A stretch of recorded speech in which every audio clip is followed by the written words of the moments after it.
پارہ نمبر 18 صفحہ نمبر 22 سورۃ النور آیت نمبر 12 سے۔ اعوذ باللہ من الشیطان الرجیم بسم اللہ الرحمن الرحیم۔ گزشتہ آیت نمبر 11 سے لے کر آگے تک کی آیات یہ حضرت عائشہ رضی اللہ تعالی عنہا کے متعلق نازل ہوئیں۔ اس کا پس منظر میں پچھلے درس میں بیان کر چکا ہوں، جس کا خلاصہ یہ ہے کہ غزوہ بنی مستلق میں حضرت عائشہ رضی اللہ تعالیٰ عنہا رسول اکرم صلی اللہ علیہ وسلم کے ساتھ تھیں۔ آپ قافلے سے پیچھے رہ گئیں۔ ایک صحابی جو پیچھے سے آ رہے تھے جن کا نام صفوان تھا، انہوں نے حضرت عائشہ رضی اللہ تعالیٰ عنہا کو جب اکیلے دیکھا تو انا للہ کہا اور انہیں ساتھ لے کر قافلے کے پاس پہنچے۔ منافقوں کا سردار عبداللہ بن ابی اس نے افواہ اڑا دی اور حضرت عائشہ رضی اللہ تعالیٰ عنہا پر تہمت لگ گئی۔ ایک مہینہ وحی کا سلسلہ بند رہا۔ اللہ رب العزت کی طرف سے ایک مہینے کے بعد وحی کا جب سلسلہ شروع ہوا تو قرآن کریم کی یہ 10 آیات نازل ہوئیں، جس میں اللہ رب العزت نے حضرت عائشہ رضی اللہ تعالیٰ عنہا کی براءت کا اظہار کیا۔ اس تہمت کے لگانے میں پیش عبداللہ بن ابی تھا جو منافقوں کا سردار تھا۔ آپ صلی اللہ علیہ وسلم نے اسے کچھ نہیں کہا، اس لیے کہ اسے اگر سزا دی جاتی تو بہت بڑے فتنے کا ڈر تھا، تو آپ نے اسے کچھ نہیں کہا۔ قرآن کریم کی آیت نمبر 11 جو اس سلسلے میں نازل ہوئی، اس میں صرف یہی کہا گیا کہ جس نے یہ بہتان گڑھا، اس کی اشاعت کی، اس کو پھیلایا، اس کے لیے قیامت کے دن دردناک عذاب ہوگا۔ مسلمانوں میں سے ایک صحابی تھے حضرت مصطح رضی اللہ تعالیٰ عنہ، وہ اور ایک حضرت حسان بن ثابت رضی اللہ تعالیٰ عنہ، وہ اس سازش کا نہ چاہتے ہوئے حصہ بن گئے۔ اور ایک خاتون تھی حضرت حمنہ بنت جحش رضی اللہ تعالیٰ عنہ۔ جب یہ آیات نازل ہوئیں تو ان تینوں پر رسول اکرم صلی اللہ علیہ وسلم کے حکم سے حد جاری کی گئی، انہیں سزا دی گئی، اور اس کے بعد اس بات کا اعلان کر دیا گیا کہ گویا کہ اسلامی معاشرے کے اندر اگر کوئی کسی پر انگلی اٹھائے، کسی کے کردار کشی کرے، تو پھر اس کو اس کے بارے میں جواب دینا ہوگا اور اس کو اس بارے میں باقاعدہ گواہ پیش کرنے ہوں گے۔ اس دوران رسول اکرم صلی اللہ علیہ وسلم خادمہ سے بھی پوچھتے رہے، حضرت اسامہ سے پوچھتے رہے، پھر آپ نے حضرت علی رضی اللہ تعالیٰ عنہ سے بھی اس بارے میں پوچھا، اور صحابہ سے بھی آپ نے اس بارے کے اندر سوال کیا، لیکن جب تک وحی نہیں آئی رسول اکرم صلی اللہ علیہ وسلم نے کوئی بھی فیصلہ اور معاملہ نہیں کیا۔ اس کے بعد آگے ارشاد فرمایا، لولا اذ سمعتموہ، ایسا کیوں نہیں ہوا جب تم نے اس بات کو سنا، ظن المؤمنون، تو گمان کرتے مومن مرد، والمؤمنات، اور مومن عورتیں، بانفسہم، آپس میں اپنے بارے میں، خیرن، اچھائی کا، وقالو، اور وہ کہتے، ھذا افک مبین، یہ تو کھلا جھوٹ ہے۔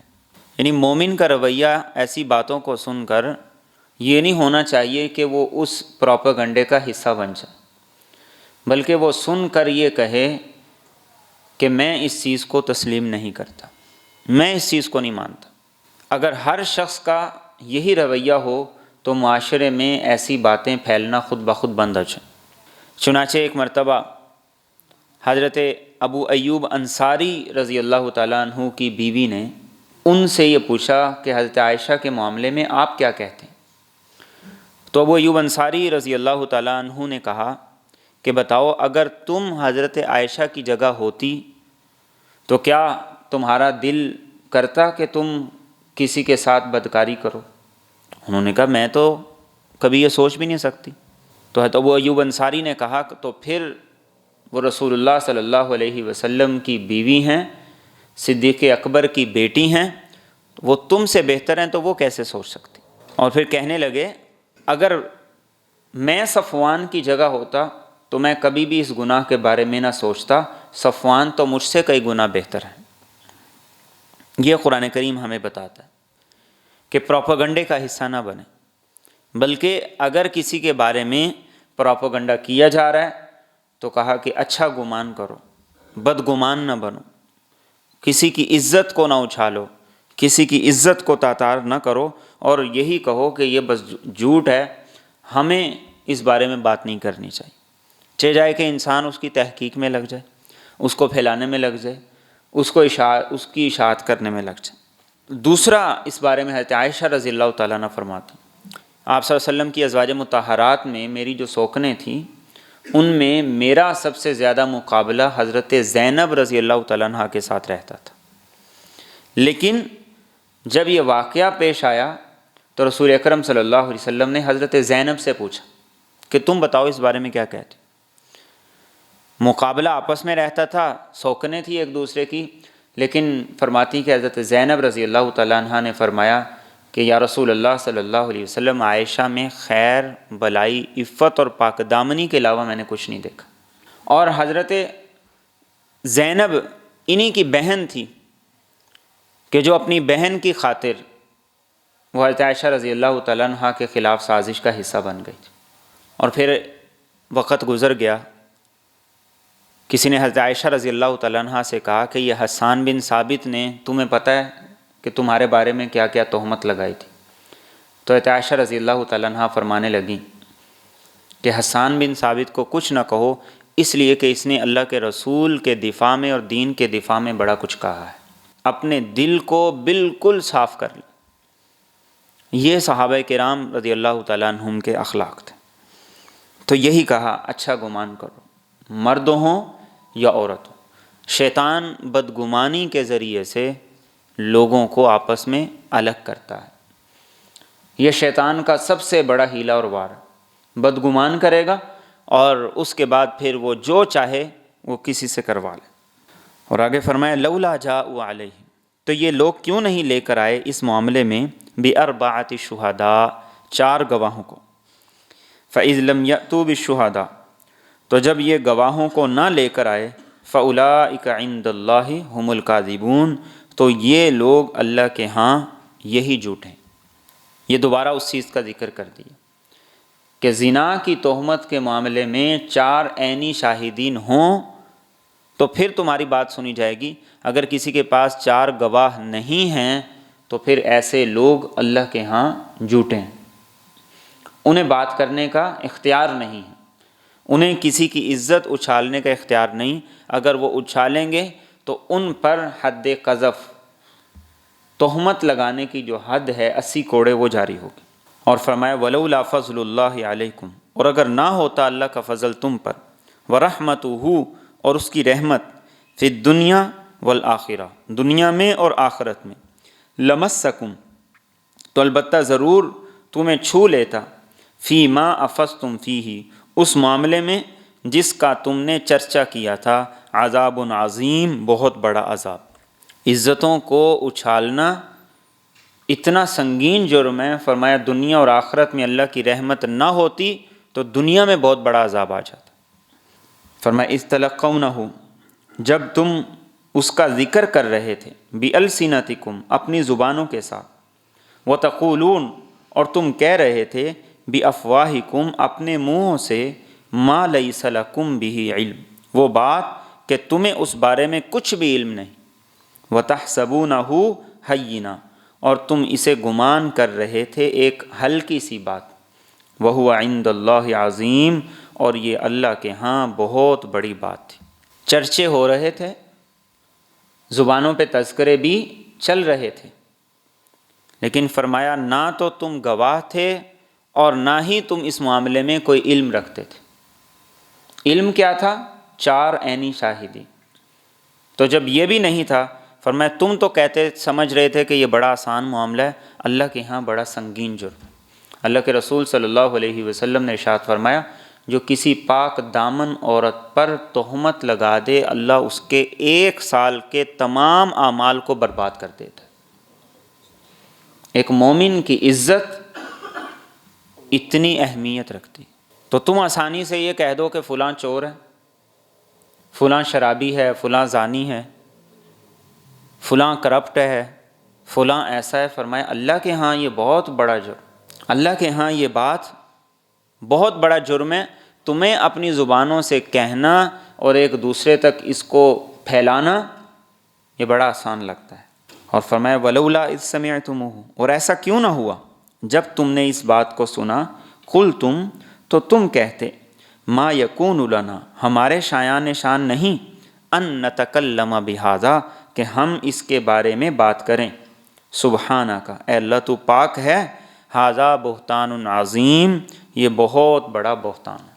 یہ بار بار وہ ڈانٹنے کا انداز ہے کہ تم تو ایسی باتوں کو اگر تمہارے کان میں پڑ بھی گئی تھی تو تم کہتے نا نا نا، ہم پاکیزہ معاشرے کے ہیں، ہم پاکیزہ مرد و عورت ہیں، ہم نے اپنی زبان پہ یہ بات نہیں لے کے آنی، تمہیں تو یہ کہنا چاہیے تھا، اور تم اس کا حصہ بن گئے، اس کو پھیلانے لگ گئے، اس کی اشاعت میں لگ گئے۔ اور آگے فرمایا یعظکم اللہ، اللہ تمہیں نصیحت کرتا ہے، ان تعودوا لمثلہ، کہ آئندہ نہ کرنا اس جیسا کام، ابداً، کبھی بھی، ان کنتم مؤمنین، اگر تم ایمان والے، اگر واقعی تمہارے اندر ایمان ہے تو جو پچھلی غلطی ہو گئی کوئی بات نہیں، آئندہ نہ کرنا، آئندہ پکی توبہ کر لو کہ کسی کی عزت کو نہیں اچھالیں گے، کسی کی عزت نہیں اچھالیں گے، کسی کے خلاف پروپیگنڈے کا حصہ نہیں بنیں گے۔ فرمایا اس بات کا وعدہ کر لو اگر اندر ایمان۔ اور فرمایا وَيُبَيِّنُ اللَّهُ لَكُمُ الْآيَاتِ، اور اللہ تمہارے لیے آیات کھول کھول کر بیان کرتا ہے، واللہ علیم حکیم، اور اللہ بڑا علم والا ہے، خوب حکمتوں والا ہے۔ کوئی ڈکی چھپی بات نہیں کی، کھلی کھلی باتیں کی ہیں، واضح باتیں کی ہیں، تاکہ تم ان کو مانو اور ان پر ایمان لے کر۔ اور فرمایا ان الذین یحبون، یقیناً وہ لوگ جو کہ پسند کرتے ہیں، ان تشیع الفاحشہ، کہ پھیل جائے بے حیائی، فی الذین آمنوا، ان لوگوں میں جو ایمان لے آئے، لہم عذاب علیم، ان کے لیے دردناک عذاب ہے، فی الدنیا والآخرہ، دنیا میں بھی اور آخرت میں بھی، واللہ یعلم، اور اللہ جانتا ہے، وانتم لا تعلمون، اور تم نہیں جانتے۔ بے حیائی کی اشاعت، اس کا فروغ، ایسی باتوں کو پھیلانا، اس کی نشر و اشاعت کرنا، یا آج کے الفاظ میں شیئر کرنا، ان کو وائرل کرنا، یہ وہ جرم ہے، فرمایا آخرت میں بھی عذاب ہوگا، دنیا میں بھی عذاب ہوگا۔ اللہ رب العزت نہ بے حیائی کو پسند کرتا ہے اور نہ اس کی اشاعت کو پسند کرتا ہے، وہ خود بھی پاک ہے اور وہ اس معاشرے کو، اس جہان کو، لوگوں کو بھی پاکیزہ دیکھنا چاہتا ہے۔ اور فرمایا ولولا فضل اللہ علیکم، اور اگر نہ ہوتا تم پر اللہ کا فضل، ورحمتہ، اور اس کی رحمت، وان اللہ رؤوف الرحیم، اور یہ کہ اللہ بڑا شفقت کرنے والا اور بڑا ہی مہربان ہے۔ یہ اللہ کا فضل ہے، اس کی رحمت ہے کہ تم بڑی آفتوں سے، مصیبتوں سے بچ گئے، ورنہ جو جرم تم نے کیا تھا، اس جرم کی وجہ سے پتہ نہیں کیا کیا عذاب آتے اور کیسی کیسی آفتیں تم پہ آ جاتی۔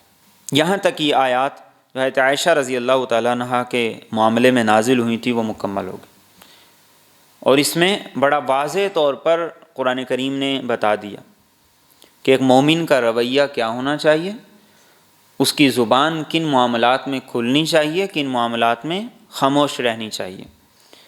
اور بالخصوص بے حیائی کے بارے میں اسلام کی جو برداشت ہے وہ بالکل 0%، کسی جگہ بھی اس کی اجازت نہیں ہے کہ کسی کی عزت کو اچھالا جائے یا بے حیائی کو فروغ دیا جائے۔ اور فرمایا یا ایھا الذین آمنوا، اے ایمان والو، لا تتبعوا خطوات الشیطان، شیطان کے قدموں کی پیروی نہ کرو، ومن یتبع خطوات الشیطان، اور جو شیطان کے قدموں کی پیروی کرے گا، فإنہ یأمر بالفحشاء، تو شیطان تو حکم دیتا ہے بے حیائی کا، والمنکر، اور برے کام کا، ولولا فضل اللہ، اور اگر نہ ہوتا اللہ کا فضل، علیکم، تم پر، ورحمتہ اور اس کی رحمت، ما زکا تو ناپاک ہوتا، منکم تم میں سے، من احدن کوئی ایک، ابداً کبھی بھی، ولیکن اللہ اور لیکن اللہ رب العزت، یزکی من یشاء جس کو چاہتا ہے پاک کرتا ہے، واللہ سمیع علیم اور اللہ سب کچھ سنتا ہے، سب کچھ جانتا ہے۔ شیطان کے قدموں کی پیروی کیا ہے کہ جو حکم اللہ نے دیا ہے انسان اس کی بجائے ان چیزوں کے اندر لگ جائے جو معاشرے میں چل رہی، اور فرمایا کہ شیطان کے اتباع کی نشانی کیا ہے، انسان برائی کی عادت اس کے اندر آ جائے، برائی کی طرف اس کا دل لپکے، اس کے جذبات برائی کی طرف بڑھیں، تو یہ اس بات کی نشانی ہے کہ انسان اللہ کی بجائے شیطان کے پیچھے چل رہا ہے، اور شیطان اسی چیز کا حکم دیتا ہے۔ اور فرمایا کہ یہ اللہ کا فضل ہے، اس کی رحمت ہے کہ اس نے پاکیزہ کرنے کے طریقے رکھ دی، توبہ کرو، استغفار کرو، اللہ کی طرف رجوع کرو تو اللہ رب العزت پاک کر دے گا۔ اور فرمایا اللہ سب کچھ سنتا ہے، سب کچھ جانتا ہے، کوئی بات اس سے ڈکی چھپی نہیں ہے، کوئی لمحہ کوئی وقت ایسا نہیں ہے کہ جس میں وہ اپنے بندوں سے غافل۔ اور آگے فرمایا وَلَا يَأْتَلِ أُولُو الْفَضْلِ اور نہ قسم کھائیں بزرگی والے، منکم تم میں سے، وسعہ اور وسعت والے، ان یؤتوا کہ وہ نہیں دیں گے، اولی القربا رشتہ داروں کو، والمساکین اور مسکینوں کو، والمہاجرین اور ان کو جو ہجرت کرنے والے ہیں، فی سبیل اللہ اللہ کے راستے میں، والیعفو انہیں چاہیے کہ وہ معاف کریں، والیصفحوا انہیں چاہیے کہ وہ درگزر کریں۔ الا تحبون کیا تم نہیں پسند کرتے، ان یغفر اللہ لکم کہ اللہ تمہیں بخش دے، واللہ غفور الرحیم اور اللہ بڑا بخشنے والا نہایت رحم کرنے والا ہے۔ یہ آیت کریمہ اس وقت نازل ہوئی کہ جس وقت حضرت ابوبکر صدیق رضی اللہ تعالیٰ عنہ نے قسم کھا لی کہ وہ حضرت مصطح پر خرچ نہیں کیا کریں گے۔ حضرت عائشہ رضی اللہ تعالیٰ عنہ پر تہمت لگانے والوں میں، سازش کا حصہ بننے والوں میں حضرت مصطح بھی شامل تھے، اور یہ وہ شخص تھے کہ ابوبکر صدیق رضی اللہ تعالیٰ عنہ ان کی کفالت کیا کرتے تھے اور رشتہ دار بھی تھے۔ تو جب انہوں نے تہمت لگا دی، اس سازش کا حصہ بن گئے، تو ابوبکر صدیق رضی اللہ تعالیٰ عنہ کو بڑا غصہ آیا، اور یقیناً غصے کی بات بھی تھی کہ بیٹی پر تہمت لگائی اور ساری زندگی اس کے ساتھ نیکی کی، اس کی کفالت کی، اس کے اخراجات اٹھائے، تو آپ نے قسم کھائی کہ آج کے بعد اس سے رشتہ ناتا ختم، اس پہ خرچ نہیں کروں گا۔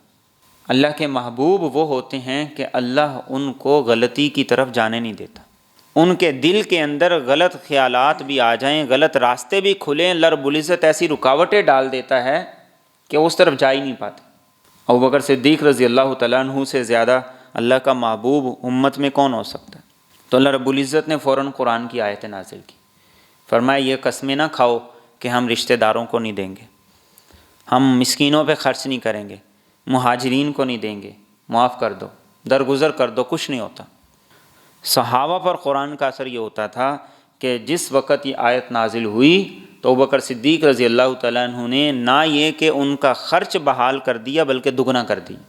فرمایا اللہ کہتا ہے کہ تم چاہتے نہیں ہو میں تمہیں معاف کروں؟ تو ابوبکر صدیق رضی اللہ تعالیٰ عنہ کہنے لگے بلا میں چاہتا ہوں اللہ مجھے معاف کرے۔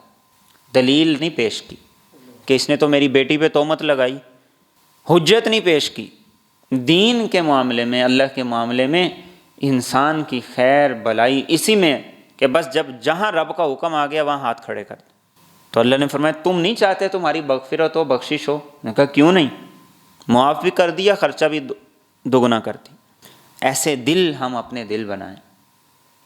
یہ قرآن کریم میرے اور آپ کے لیے راستے بتا رہا ہے، مجھے اور آپ کو تعلیمات دے رہا ہے کہ کوئی بات نہیں، رشتہ داروں کے اندر شریر رشتہ دار بھی ہوتے ہیں، فساد کرنے والے بھی ہوتے ہیں، دوسروں کو ذلیل کرنے والے بھی ہوتے ہیں، لیکن کوئی بات نہیں، تم اپنا معاملہ اللہ کے ساتھ سیدھا کر کے ان پہ خرچ کرتے جاؤ، ان کے ساتھ نیکی کرتے جاؤ، اللہ تمہیں معاف کرتا رہے گا اور اللہ تمہیں اور وسعتیں اور برکتیں دے گا۔ تو میرے اور آپ کا دل بھی اسی طریقے سے کھلا ہونا چاہیے اپنے رشتہ داروں کے معاملے میں۔ اور فرمایا ان الذین یرمون المحصنات، یقیناً وہ لوگ جو کہ تہمت لگاتے ہیں پاک دامن عورتوں پر، الغافلات جو بے خبر ہیں، المؤمنات جو ایمان والی ہیں، لعنوا فی الدنیا والآخرہ ان پر لعنت کی گئی دنیا میں اور آخرت میں، وَلَهُمْ عَذَابٌ عَظِيمٌ اور ان کے لیے بہت بڑا عذاب ہوگا۔ اللہ کے رسول صلی اللہ علیہ وسلم نے فرمایا وہ کبیرہ گناہ جو انسان کو تباہ و برباد کر دیتے ہیں ان میں سے ایک یہ ہے انسان کسی پاک دامن عورت پر تہمت لگائے۔ تو یہاں کیا فرمایا؟ دنیا میں بھی لعنت، آخرت میں بھی لعنت اور بہت بڑا عذاب بھی۔ اس سے یہ پتہ چلتا ہے کہ ایک مومن عورت کا اللہ کے ہاں کیا مقام اور مرتبہ ہے۔ مارچ کا مہینہ چل رہا ہے، 8 مارچ کو خواتین کے نام سے آزادی مارچ پوری دنیا کے اندر ہوتے ہیں۔ پچھلے سال جو ہمارے ملک میں ہوا وہ میرے اور آپ سے ڈھکا چھپا نہیں، ابھی تک اس کی آوازیں کانوں میں گونجتی رہتی ہیں۔ اسلام دیکھیے کہ ایک عورت کا کہاں کہاں سے کیسے کیسے تحفظ کر رہا ہے، ایک عورت کی عزت، ناموس اور اس کی عصمت اور پاک دامنی کا کہاں کہاں سے خیال کر رہا ہے۔ اور پھر عورت یہ کہے کہ مجھے آزادی چاہیے، تو آزادی کیسی چاہیے؟ اسلام نے تو بڑی آزادی دی، پھر آزادی کے علاوہ آوارگی رہ جاتی، اور آوارگی کے لیے درندے تیار ہیں، اس کے لیے درندے تیار ہیں، اور کسی مومن عورت کا یہ شیوا نہیں ہو سکتا۔ ہمارے گھروں میں جو کام کرنے والی خواتین آتی ہیں، کبھی پوچھا کریں کیا حالات ہیں۔ کسی کا خاوند نشہ کرتا ہے، کسی کا خاوند اس کو مارتا پیٹتا بھی ہے، کسی کی 4 بچیاں، کسی کی 6 بچیاں ہیں، کئی تو ایسی بھی ہیں جن کی بچیاں بھی ساتھ کام کرنے کے لیے آتی ہیں۔ لیکن کیا کبھی آپ نے سنا کہ ان خواتین نے نکل کے یہ کہا ہو کہ ہمیں ہمارا حق چاہیے؟ کبھی ایسا نہیں ہوا۔ حالانکہ بیچاری صبح گھر سے نکلتی ہیں، شام کو 4 گھروں میں کام کرنا، پھر باتیں سننا، اور پھر بڑا تھوڑا سا معاوضہ لے کے اپنی بچیوں کا پیٹ پالنے کے لیے، اپنا گھر چلانے کے لیے اتنی محنت کرتی۔ یہ صرف کیا ہے؟ یہ انویسٹمنٹ NGOs کی، یورپی دنیا کی، کہ کسی طریقے سے ایسا معاشرہ بن جائے کہ جہاں عورت ہر قسم کی پابندیوں سے آزاد ہو جائے۔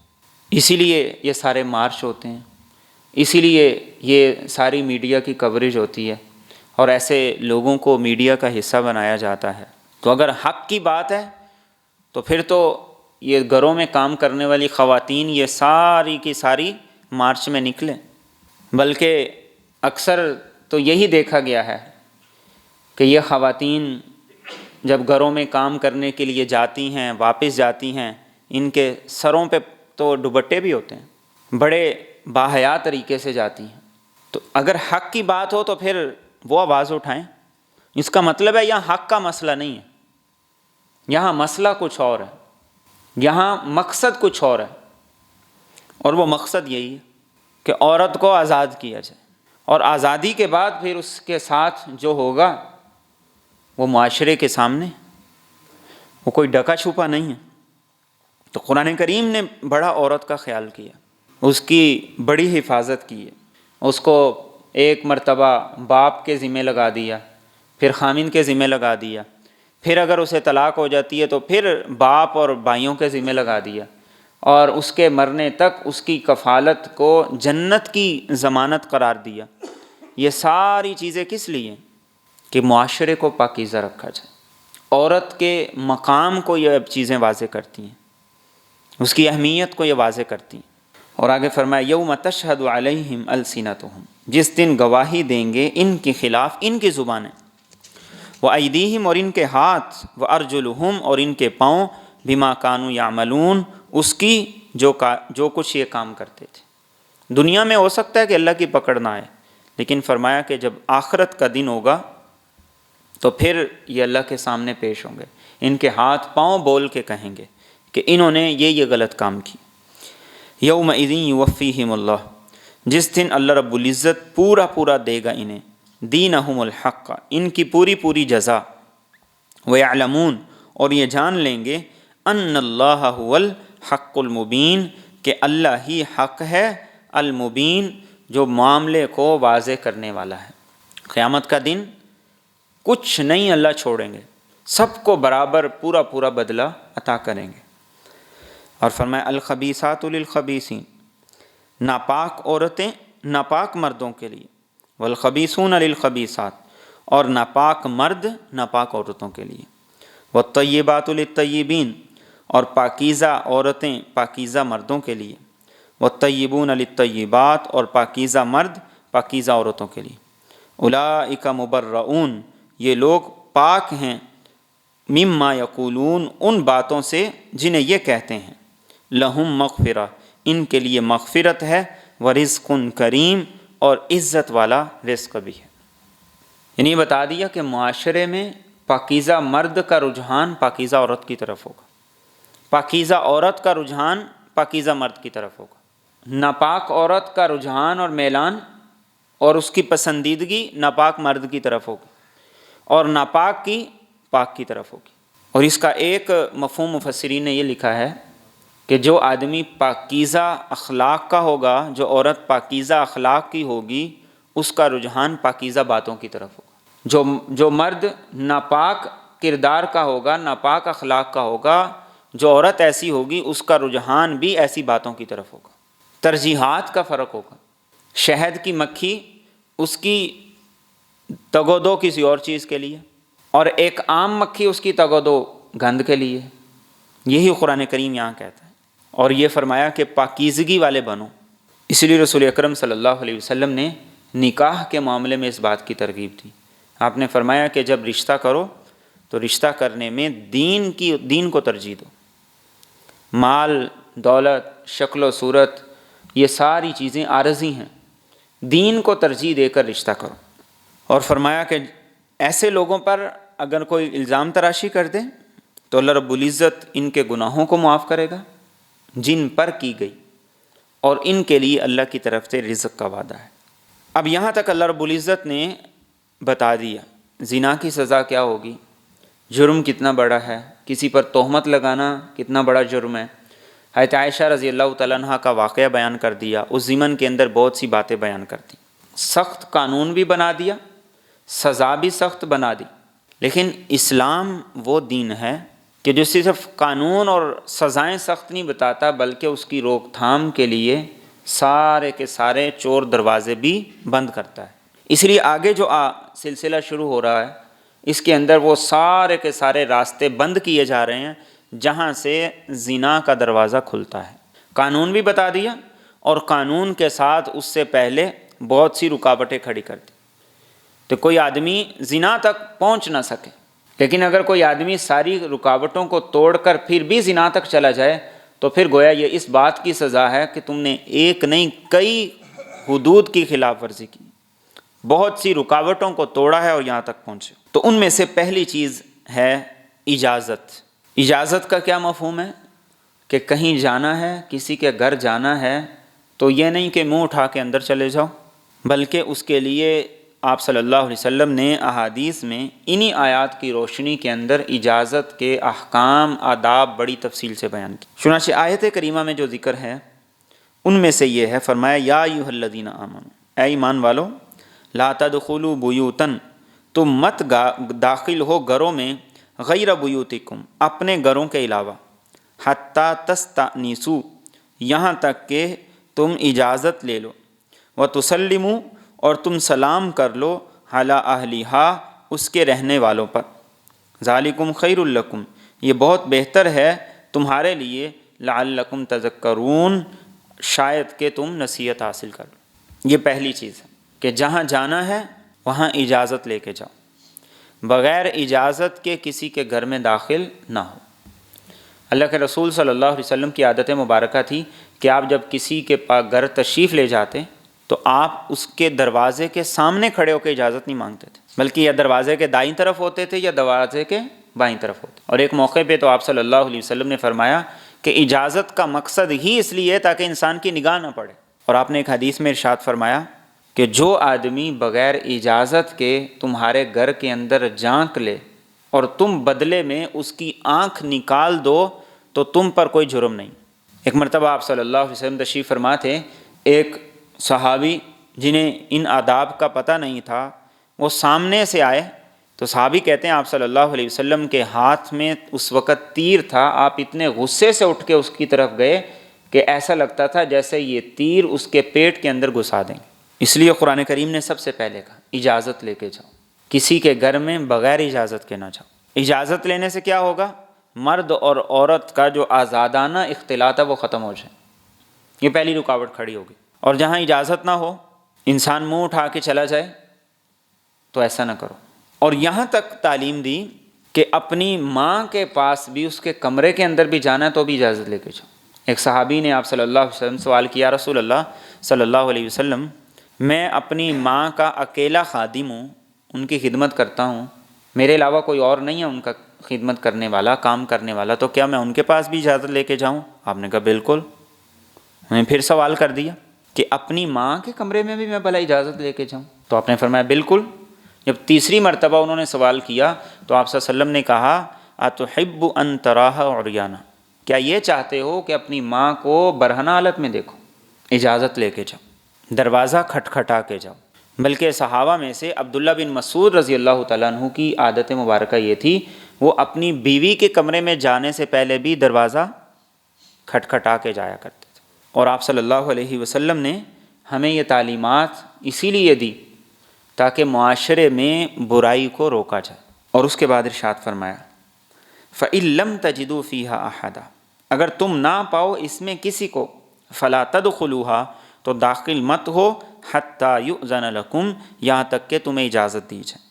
وَإِن قِيلَ لَكُمْ، اور اگر تمہیں کہا جائے ارجعوا، تم واپس چلے جاؤ، فارجعوا، تو واپس لوٹ جاؤ، هُوَ أَزْكَىٰ لَكُمْ، یہ زیادہ پاکیزہ ہے تمہارے لیے۔ وَاللَّهُ بِمَا تَعْمَلُونَ عَلِيمٌ، اور اللہ اس کو جو تم عمل کر رہے ہو خوب اچھی طرح جانتا ہے۔ کسی کے گھر گئے ہیں تو اگر وہاں کوئی نہیں ہے تو آپ کو پھر بھی داخل ہونے کی اجازت نہیں جب تک کہ اجازت نہ مل جائے۔ رسول اکرم صلی اللہ علیہ وسلم نے اس کے لیے طریقہ یہ طے کیا ہے کہ 3 مرتبہ دروازہ کھٹکھٹایا جائے یا 3 مرتبہ اجازت لی جائے، اور 3 مرتبہ اس انداز سے کہ درمیان میں تھوڑا فرق ہو، کہ اگر کوئی آدمی واش روم کے اندر ہے، کوئی کہیں مصروف بیٹھا ہے، بستر میں لیٹا ہوا ہے، تو وہ باہر آنے تک آ جائے۔ یہ نہیں کہ ایک مرتبہ بیل دی ہے، ہاتھ انگلی اٹھائیے، دوبارہ پھر بیل دے دیے، پھر اٹھائیے، تیسری دفعہ پھر بیل دے دی، جتنی دیر میں آدمی اندر سے نکل کے آئے آپ جا چکے ہیں۔ آپ صلی اللہ علیہ وسلم سعد بن عبادہ رضی اللہ تعالیٰ عنہ کے گھر تشریف لے گئے تو آپ نے جا کر ایک مرتبہ السلام علیکم ورحمۃ اللہ وبرکاتہ کا، اندر تھے سن رہے تھے، باہر نہیں آئے۔ دوسری مرتبہ پھر آپ نے کہا، پھر نہیں باہر آئے۔ تیسری مرتبہ پھر کہا، پھر نہیں باہر آئے۔ جب آپ صلی اللہ علیہ وسلم جانے لگے تو دوڑ کے باہر آ گئے، تو کہا یا رسول اللہ صلی اللہ علیہ وسلم، اصل میں جب آپ السلام علیکم ورحمۃ اللہ وبرکاتہ کہہ رہے تھے تو یہ دعا آپ کی میرے لیے اتنی اچھی لگ رہی تھی، میں پہلی دفعہ باہر نہیں آیا، میں نے کہا 3 مرتبہ دعا لے لوں پھر باہر جاؤں۔ صحابہ کا یہ آپ سے پیار تھا، یہ آپ سے محبت تھی۔ اور پھر یہ فرمایا کہ اگر کوئی آدمی باہر آ گیا اور وہ آ کے آپ سے یہ کہتا ہے کہ میں ابھی آپ سے نہیں مل سکتا، آپ پھر کسی وقت آ جانا، تو کہا کہ غصہ نہیں کرنا، فَارْجِعُوا هُوَ أَزْكَىٰ لَكُمْ، واپس چلے جانا، اسی میں پاکیزگی ہے، اسی میں خیر۔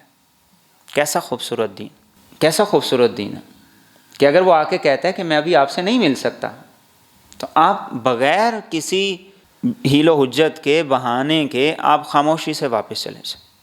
اور فرمائے واللہ بما تعملون علیم، بڑا خوبصورت اختتام ہے۔ ہو سکتا ہے کہ آنے والا بہانہ لگا رہا ہو کہ میں ابھی نہیں مل سکتا، مصروف ہوں، لیکن وہ مصروف نہ ہو تو فرمائے اللہ کو تو پتہ ہے، تمہارے ساتھ اگر بہانہ کر رہے اللہ کو تو پتہ ہے، اور تمہارے دل پر جو گراں گزرا، اس نے کہا کہ میں ابھی نہیں مل سکتا، تم تو بڑی دور سے آئے تھے، وقت نکال کے آئے تھے، تو فرمایا اللہ کے علم میں یہ بھی ہے، وہ تمہارے واپس جانے پر تمہیں خیر و برکت دے گا، اجر دے گا۔ تو دین پر اگر ہم صحیح طریقے سے عمل کریں تو اللہ نے بڑی سہولتیں رکھی، بڑی آسانیاں رکھی۔ اور یہی اجازت کا معاملہ وہ کسی کے گھر جانے کے لیے بھی ہے۔ آپ کسی دوسرے شہر سے جانا چاہ رہے ہیں، آپ دور سے آنا چاہ رہے ہیں، تو آپ اس سے پوچھ کے جائیں، وقت لے کے جائیں کہ میں آنا چاہ رہا ہوں تو میں آ جاؤں، آپ مصروف تو نہیں ہیں، آپ کے گھر مہمان تو نہیں ہیں، چاہے وہ اپنا سگا بھائی ہی کیوں نہ ہو، سگی بہن ہی کیوں نہ ہو، کیوں؟ اس لیے کہ ہر آدمی کی ایک ذاتی مصروفیت ہے۔ ہو سکتا ہے آپ کسی شادی پہ جا رہے ہوں، آپ بالکل تیار ہوں اور اوپر سے مہمان آ جائیں، اب آپ کیا کریں گے؟ اسے چھوڑ کے شادی پہ چلے جائیں تو بھی وہ ناراض، اور اسے یہ کہہ دیں کہ آپ بیٹھ جائیں میں شادی سے ہو جاؤں تو بھی کام خراب ہے، اور اگر اسے ویسے ہی واپس کر دیں تو بھی کام خراب ہے۔ تو اجازت کے معاملے میں ہمارا رویہ ایسا ہونا چاہیے کہ ہم بھی سہولت کے ساتھ، دوسرا بھی سہولت کے ساتھ۔ اسی طریقے سے اجازت کا معاملہ موبائل کے معاملے میں بھی، آپ نے کسی کو ایک دفعہ فون کر لیا تو آپ ٹھہر جائیں، تھوڑی دیر کے بعد فون کر لیں، پھر تھوڑی دیر بعد کر لیں، بجائے اس کے کہ آپ کسی کو فون کر رہے ہیں، اس کا نمبر بزی ہے، آپ شروع ہو گئے 1 2 3 4 5 6 فون کرتے جا رہے ہیں۔ کوئی رات کا وقت ہے، کوئی نماز کا وقت ہے، کوئی مصروفیت کا وقت ہے، کہیں کوئی واش روم کے اندر ہے۔ یہ اجازت کے احکامات یہ موبائل کے معاملے میں، اور صرف اس معاملے میں نہیں بلکہ رسول اکرم صلی اللہ علیہ وسلم نے تو یہ بھی ارشاد فرمایا، جو کسی آدمی کا خط اس کی اجازت کے بغیر پڑھے تو گویا کہ وہ آگ کے اندر دیکھ رہا ہے۔ اس بات کی بھی اجازت نہیں۔ ہر آدمی کی پرائیویسی کا دین نے بڑا خیال کیا، یہی حکم موبائلوں کا بھی ہے۔ دین تو بیوی کو اس بات کی اجازت نہیں دیتا کہ وہ خامن کا موبائل چیک کرے، اور خامن کو اس بات کی اجازت نہیں دیتا کہ وہ بیوی کا موبائل چیک کرے۔ یہ حرام ہے۔ بیوی کا موبائل چیک کرنا کیا ہے؟ حرام ہے، اور خامن کا موبائل بیوی چیک کرے یہ بھی حرام ہے۔ قرآن کریم نے صاف کہا وَلَا تَجَسَّسُوا، جاسوسی نہیں کرنی۔ کسی کا موبائل پڑا ہے، ہم اس کو اٹھا کے تو دیکھیں کہ اس کے ان باکس کے اندر کیا کیا میسیجز ہیں، حرام ہے۔ اور جیسے یہ حرام ہے، ایسے ہی کسی کی چھپ کر بات سننا یہ بھی دین نے حرام کی، کہ کوئی 2 لوگ بات کر رہے ہیں اور آپ چھپ کے سن رہے ہیں کہ وہ بات کیا کر رہے ہیں۔ آپ دروازے کے باہر کھڑے ہو کے کان لگا کے یہ سن رہے ہیں کہ اندر بات کیا ہو رہی ہے، معاملہ کیا چل رہا ہے، جھگڑا کیا چل رہا ہے۔ دین نے یہ سارے کے سارے معاملات کو ناجائز قرار دیا ہے۔ کیوں؟ اگر مثال کے طور پر کوئی آدمی غلط ہے، اس کا معاملہ غلط ہے، تو اس کی ذات تک رہے، دوسرے تک نہ جائے۔ ایک جو گند ہے وہ اپنی جگہ تک رہے تو محدود رہے گا، آپ تک پہنچ گیا، آپ اسے دوسرے تک پہنچائیں گے، وہ تیسرے تک پہنچائے گا، اس طریقے سے کیا ہوگا؟ سارے کا سارا معاشرہ خراب ہوگا۔ تو یہ اجازت کے احکامات قرآن کریم نے مجھے اور آپ کو دیے ہیں، کس لیے؟ تاکہ معاشرہ پاکیزہ رہے۔ اور اللہ کے رسول صلی اللہ علیہ وسلم نے ایک حدیث میں ارشاد فرمایا، جب کوئی آدمی لمبے سفر پہ چلا جائے تو رات کو اچانک اپنے گھر بھی نہ آئے، رات کو اچانک اپنے گھر بھی نہ آئے۔ یہ صحیح بخاری کی حدیث ہے۔ کیوں؟ آپ صلی اللہ علیہ وسلم نے حدیث مبارکہ میں اس کی حکمت بھی بیان کی، اور حکمت یہ بیان کی، اگر کوئی آدمی رات کو اچانک اپنے ہی گھر آئے، ہو سکتا ہے کہ اس کی بیوی کا بناؤ سنگار اچھا نہ ہو سکتا ہے اس کی حالت کیفیت اچھی نہ ہو، اور دوسرا آپ نے اس بات کی گویا ترغیب دی کہ اگر خبر دے دو، پتہ ہو کہ رات کو اس وقت آنا ہے، تو پھر آنے کی اجازت۔ تو بڑی چھوٹی چھوٹی باتوں کا دین نے خیال رکھا ہے، اگر ہم ان پہ عمل کریں تو ہمارے لیے ہر معاملے میں خیر اور بھلائی کے پہلو نکلیں گے۔ تو آپ صلی اللہ علیہ وسلم نے بھی تفصیل کے ساتھ ان چیزوں کو بیان کیا۔ تو یہ اجازت کے احکامات یہ ہم اپنے بچوں کو بھی سکھائیں، اپنے بچوں کو بھی اس کی تربیت دیں، اس کی تعلیم دیں، اور جب انہیں اس کی تعلیم دی جائے گی تو انشاءاللہ العزیز بہت سی چیزیں، بہت سی خرابیاں ایسی ہوں گی جن سے بچ جائیں گے۔ اور آگے فرمایا لیس علیکم جناح، تم پہ کوئی حرج نہیں، ان تدخلوا بیوتا، کہ تم داخل ہو گھروں میں، غیر مسکونۃ فیہا، جس میں رہا نہیں جا رہا، فیہا متاع لکم، سامان ہے اس میں تمہارے لیے، واللہ یعلم، اور اللہ جانتا ہے، ما تبدون، جو تم ظاہر کرتے ہو، وما تکتمون، اور جو تم چھپاتے ہو۔ کوئی پبلک پلیس ہے، پارک ہے، مارکیٹ ہے، یہ ایسی چیزیں ہیں فرمایا وہاں پر اجازت کے احکامات نہیں۔ اجازت کے احکامات ہیں جہاں کسی کی پرائیویسی، وہاں پر اجازت کے احکامات ہیں۔ اور فرمایا جو تم چھپاؤ، جو تم ظاہر کرو، اللہ کے ساتھ اپنا معاملہ رکھو۔ اجازت کے احکامات کا یہ مطلب نہیں ہے کہ کوئی آدمی چھپ کے اب گناہوں کا سلسلہ شروع کر دے، بلکہ یہ اس لیے ہے کہ تاکہ ہر ایک کی پرائیویسی رہے اور بہت سی خرابیاں جو اس وجہ سے پیدا ہو سکتی ہیں انسان ان سے بچ جائے۔ یہ پہلی چیز تھی جو حد بندی کے طور پر ارشاد فرماتی۔ دوسری چیز جو آگے ارشاد فرمائی اس میں بہت سی چیزیں اس کے ضمن کے اندر ہیں، ان میں سے اس کا خلاصہ یہ ہے نظروں کی حفاظت۔ فرمایا قل للمؤمنین، آپ کہہ دیجئے مومن مردوں سے، یغضوا من ابصارہم، کہ وہ جھکا کر رکھیں اپنی نظروں کو، ویحفظوا فروجہم، اور حفاظت کریں اپنی شرمگاہوں کی، ذالک ازکی لہم، یہ زیادہ پاکیزہ ہے ان کے لیے، ان اللہ خبیر بما یصنعون، یقیناً اللہ خبر رکھتا ہے اس کی جو کچھ یہ کر رہے ہیں۔ سب سے پہلے مردوں سے یہ کہا کہ نظروں کی حفاظت کرو، اور دوسرا کیا فرمایا؟ شرمگاہ کی حفاظت کرو۔ کیوں؟ ایک پہلا درجہ ہے، ایک ادنا درجہ ہے۔ بد نظری یہ ابتدا ہے اور زنا یہ انتہا ہے۔ اسی لیے رسول اکرم صلی اللہ علیہ وسلم نے فرمایا آنکھ بھی زنا کرتی، کان بھی زنا کرتے ہیں، زبان بھی زنا کرتی ہے، اور ہاتھ پاؤں بھی زنا میں ملوث ہوتے ہیں، اور فرمایا کہ انسان کی شرمگاہ یا اس کی تکمیل میں حصہ ڈالتی ہے یا نہیں ڈالتی۔ تو یہی فرمایا گیا مومنوں سے یہ کہیں۔ اور رسول اکرم صلی اللہ علیہ وسلم نے کیا فرمایا؟ آپ نے ارشاد فرمایا کہ اگر اچانک نگاہ پڑ جائے تو اس پر پکڑ نہیں۔ ہمارے ہاں عمومی طور پر لفظ ہم غلط بولتے ہیں، ہم کہتے ہیں جی ایک بار کی نگاہ معاف ہے۔ ایک بار کا مسئلہ نہیں ہے، اچانک نگاہ پڑ گئی تو معاف ہے۔ ایک بار کے مفہوم سے کئی غلط مفہوم نکل سکتے ہیں۔ اور کیا فرمایا؟ یغضوا من ابصارہم، نظروں کی حفاظت کا۔ اور رسول اکرم صلی اللہ علیہ وسلم نے ارشاد فرمایا کہ جس آدمی نے اپنی نظر کی حفاظت کی، اللہ رب العزت اس کی برکت سے اسے ایمان کی حلاوت اور مٹھاس نصیب کرے۔ اور نظر کی حفاظت یہ بہت اہم معاملہ ہے۔ عبادتوں میں لذت اور دل نہ لگنا یہ اس وجہ سے کہ ہم نظر کی حفاظت نہیں کرتے۔ اسی معاملے میں عبادت کا اثر نہ ہونا، نماز کا اثر نہ ہونا، یہ اس لیے کہ ہم لوگ نظر کی حفاظت کے معاملے میں کوتاہی۔ آپ صلی اللہ علیہ وسلم نے خاص طور پر حضرت علی رضی اللہ تعالیٰ عنہ کو یہ بات ارشاد فرمائی تھی، اور وہ میرے اور آپ کے لیے۔ آپ نے فرمایا کہ اچانک نگاہ پڑ جائے تو اس پر تو پکڑ نہیں، لیکن انسان قصداً دیکھے، ارادتاً دیکھے تو فرمایا اس پر اللہ رب العزت کی طرف سے پکڑ ہے۔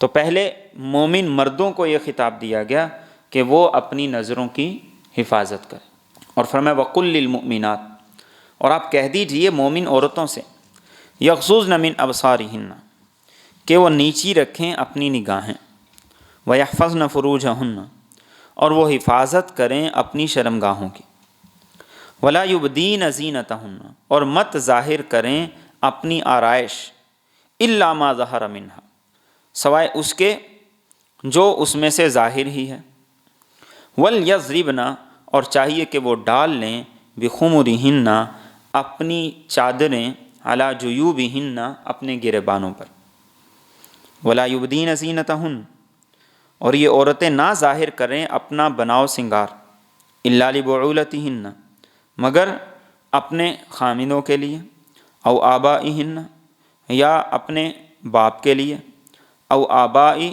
بعولتہن، یا اپنے خامند کے باپ کے لیے، او ابنائہن، یا اپنے بیٹوں کے، او ابناء بعولتہن، یا اپنے خامندوں کے بیٹوں، او اخوانہن، یا اپنے بھائیوں کے سامنے، او بنی اخوانہن، یا اپنے بھائیوں کے بیٹوں یعنی بھتیجوں کے سامنے، او بنی اخواتہن، یا اپنی بہنوں کے بیٹوں یعنی بانجوں کے سامنے، او نسائہن، یا اپنی جیسی عورتوں کے سامنے، او ما ملکت ایمانہن، یا ان کے سامنے جن کے ان کے دائیں ہاتھ مالک ہیں، او التابعین، یا ان کے جو ساتھ رہتے ہیں، غیر اولو الاربا، جو حاجت نہیں رکھتے، من الرجال، مردوں میں سے، او الطفل الذین، یا ان لڑکوں کے سامنے جو کہ لم یظہروا، نہیں واقف ہوئے،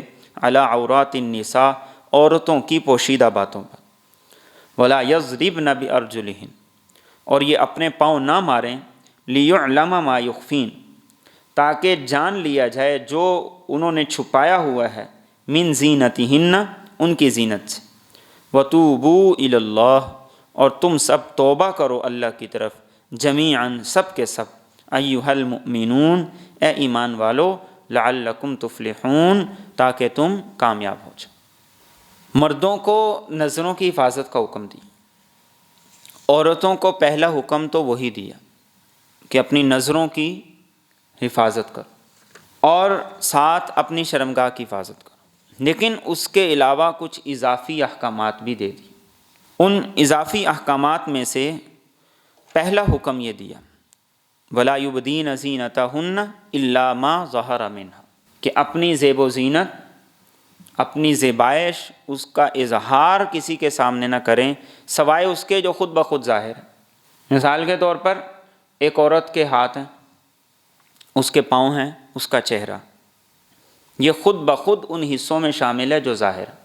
اور یہ بات آپ کے ذہن میں رہنی چاہیے، سورۃ نور کی یہ آیت یہ ستر کے احکام کے بارے میں ہے، یہ حجاب کے احکام کے بارے میں نہیں ہے۔ حجاب کے احکام اس سے پہلے نازل ہو چکے تھے، یہاں ستر کے احکامات کے بارے میں بات ہو رہی ہے۔ جو خود بخود ظاہر ہے، کسی عورت نے پورا لباس پہنا ہوا ہے، اس نے برقع پہنا ہوا ہے، اب اگر ہوا کی وجہ سے اس کی چادر کچھ آگے پیچھے ہو جاتی ہے، یہ ہے ما ظہر منہا، اس کی وہ مکلف نہیں۔ اس کے علاوہ اپنی زیب و زینت کا اظہار اسے کرنے کی اجازت نہیں ہے۔ اور دوسرا ایک اضافی حکم کیا فرمایا، وَلْيَضْرِبْنَ بِخُمُرِهِنَّ عَلَى جُيُوبِهِنَّ، ایک عورت کی طرف اٹریکشن اس کے سینے کی وجہ سے، اس لیے دوسرا حکم یہ دیا کہ اپنے سینے پر چادر لے کر، دوپٹہ لے کر رکھو، ڈانپ کے رکھو۔ جب یہ آیت نازل ہوئی تو رسول اکرم صلی اللہ علیہ وسلم کا حکم لے کر صحابہ جب گھروں میں پہنچے ہیں تو نقل یہ کیا گیا ہے احادیث میں کہ عورتوں نے جیسے ہی یہ آیت سنی تو انہوں نے اپنے سر کے اوپر اور اپنے گریبانوں کے اوپر فوراً چادریں لے لیں۔ جس کے پاس باریک تھی اس نے اسے ڈبل کر کے سر کے اوپر لے لیا، اپنے گریبان کو ڈانپ لیا، اس لیے کہ اللہ کا حکم آ گیا۔ اور رسول اکرم صلی اللہ علیہ وسلم اپنے گھر میں تشریف فرما تھے کہ حضرت عائشہ رضی اللہ تعالیٰ عنہ کی بہن آئیں اور انہوں نے باریک دوپٹہ لیا ہوا تھا۔ آپ صلی اللہ علیہ وسلم نے ان سے چہرہ پھیر لیا اور آپ نے فرمایا کہ جب عورت بالغ ہو جائے تو اس کے چہرے اور ہتھیلیوں کے علاوہ جسم کا کوئی حصہ نظر نہیں آنا چاہیے۔ اور آپ صلی اللہ علیہ وسلم نے احادیث میں اس بات کو بڑا واضح کیا۔ ایک موقع پر باریک کپڑے آئے، آپ صلی اللہ علیہ وسلم نے حضرت دحیہ کلبی رضی اللہ تعالیٰ عنہ کو دیا اور کہا کہ کچھ تم استعمال کر لینا اور کچھ اپنی بیوی کو استعمال کے لیے دے دینا۔ کپڑا باریک تھا تو آپ نے ساتھ یہ بھی فرما دیا کہ اپنی بیوی سے کہنا کہ اس کے نیچے بھی کوئی کپڑا لگا لے اگر اسے پہننا ہے، تاکہ اس کے نیچے سے جسم نمایاں نہ ہو۔ یہ ہے وَلْيَضْرِبْنَ بِخُمُرِهِنَّ عَلَى جُيُوبِهِنَّ۔